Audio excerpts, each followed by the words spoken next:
Henry's Freedom Box, a true story from the Underground Railroad, by Levine, illustrated by Kadie Nelson. Henry Brown wasn't sure how old he was. Henry was a slave, and slaves weren't allowed to know their birthdays. Henry and his brothers and sisters worked in the big house where the master lived. Henry's master had been good to Henry and his family, but Henry's mother knew things would change. "Do you see those leaves blowing in the wind? They are torn from the trees like slave children are torn from their families." One day the master called for Henry and his mother. They climbed the wide staircase. The master lay in bed with only his head above the quilt. He was very ill. He beckoned them to come closer. Some slaves were freed by their owners. Henry's heart beat fast. Maybe the master would set him free. But the master said, "You are a good worker, Henry. I am giving you to my son. You must obey him and never tell a lie." Henry nodded, but he didn't say thank you. That would have been a lie. Later that day, Henry watched a bird soar high above the trees. "Free bird, happy bird," Henry thought. Henry said goodbye to his family. He looked across the field. The leaves swirled in the wind. Henry worked in his new master's factory. He was good at his job. "Do not tear that tobacco leaf," the boss yelled at the new boy. He poked the boy with a stick. If you made a mistake, the boss would beat you.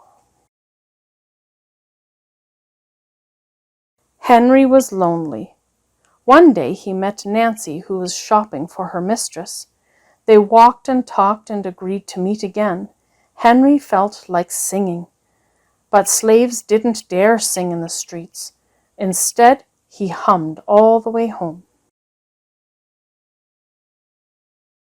Months later, Henry asked Nancy to be his wife.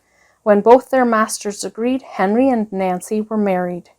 Soon there was a little baby, then another and another. Henry knew they were very lucky. They lived together even though they had different masters. But Nancy was worried. Her master had lost a great deal of money.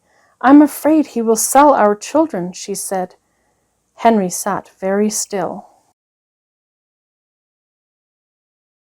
Henry worked hard all morning. He tried to forget what Nancy had said.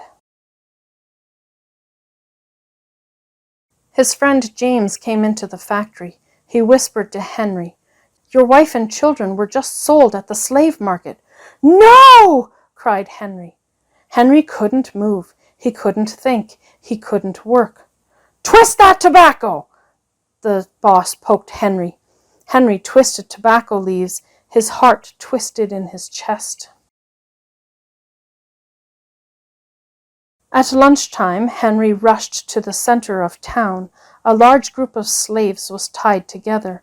The owner shouted at them. Henry looked for his family. "Father! Father!" Henry watched his children disappear down the road. Where was Nancy? He saw her the same moment she saw him. When he wiped away his tears, Nancy too was gone. Henry no longer sang. He couldn't hum. He went to work, and at night he ate supper and went to bed. Henry tried to think of happy times, but all he could see were the carts carrying away everyone he loved. Henry knew he would never see his family again. Many weeks passed. One morning Henry heard singing. A little bird flew out of a tree into the open sky, and Henry thought about being free. But how? As he lifted a crate, he knew the answer. He asked James and Dr. Smith to help him. Dr. Smith was a white man who thought slavery was wrong. They met early the next day at an empty warehouse. Henry arrived with a box.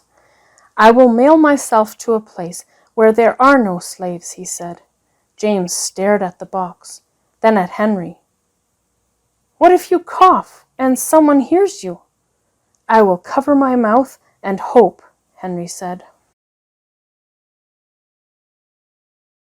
Dr. Smith wrote on the box, "To William H. Johnson, Arch Street, Philadelphia, Pennsylvania." Henry would be delivered to friends in Philadelphia. Then he printed on the crate in big letters, "This side up with care." Henry needed an excuse to stay home, or the work boss would think he had run off. James pointed to Henry's sore finger, but Henry knew it wasn't bad enough. He opened a bottle of oil of vitriol. "No!" cried James. Henry poured it on his hand. It burned his skin to the bone. Now the boss would have to let him stay home. Dr. Smith bandaged Henry's hand. They arranged to meet the next morning at 4 o'clock. The sun was not yet up when Henry climbed into the box. "Ready," he said. James nailed down the lid. Dr. Smith and James drove to the station. The railway clerk tipped the box over and nailed a paper to the bottom. Dr. Smith begged the clerks to be careful, but they didn't listen. They threw the box into the baggage car. Hours passed. Henry was lifted up and thrown again, upside down. He heard waves splashing.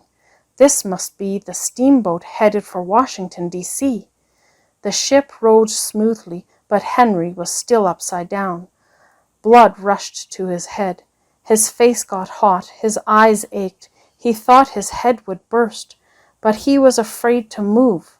Someone might hear him. "I'm tired of standing," someone said. "Why don't we move that box and sit on it?" said another. Henry held his breath. Could they be talking about his box? Henry was pushed. The box scraped the deck. Now he was on his right side, now on his left, and suddenly right side up.